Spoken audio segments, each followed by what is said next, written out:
దీప అయితే శౌర్యని పడుకోబెట్టేసి నేను వస్తాను, బయటకు పదండి డాక్టర్ బాబు అని చెప్పి అంటుంది. ఇంతలో అక్కడ ఉన్న శౌర్య బూచోడొస్తాడంటూ భయపడుతూ ఉంటుంది. దాంతో అక్కడ ఉన్న దీప అయితే ఏం రావడమ్మా, నువ్వు పడుకో, ఏం కాదు అని చెప్పి శౌర్యని దగ్గర ఉండి పడుకోబెడుతుంది దీప. ఇక శౌర్య పడుకోవడం చూసి దీప అయితే కార్తిక్ బాబుతో మాట్లాడడం కోసం అని చెప్పి బయటకు వెళ్తుంది. ఇక డోర్ని క్లోజ్ చేసి దీప అయితే కార్తిక్ దగ్గరికి వెళ్ళి ఇలా అంటూ ఉంటుంది.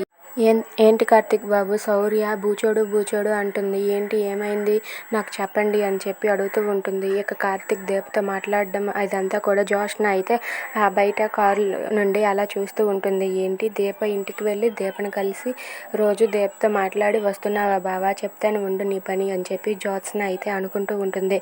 ఇంతలో డాక్టర్ కార్తిక్ బాబు దగ్గరికి దీప వచ్చి ఇలా అంటూ ఉంటుంది. ఏంటి కార్తిక్ బాబు చెప్పండి, ఎందుకు శౌర్య బూచోడు అంటుంది, ఏమైనా జరిగిందా ఏంటో, ఏం జరిగిందో చెప్పండి అని చెప్పి అంటూ ఉంటుంది. దాంతో అక్కడ ఉన్న కార్తీక్ అయితే నీకు ఎలా చెప్పాలో ఏం చెప్పాలో అర్థం కావటం లేదు దీప అని చెప్పి అంటూ ఉంటాడు. అది విని దీప అయితే ఏంటి డాక్టర్ బాబు, ఏమైంది, మళ్ళీ ఆ నరసింహ ఏమైనా వచ్చాడా ఏంటి, నరసింహ శౌర్యని బెదిరించాడా, చెప్పండి కార్తిక్ బాబు అని చెప్పి అడుగుతూ ఉంటుంది. If you like this video please subscribe.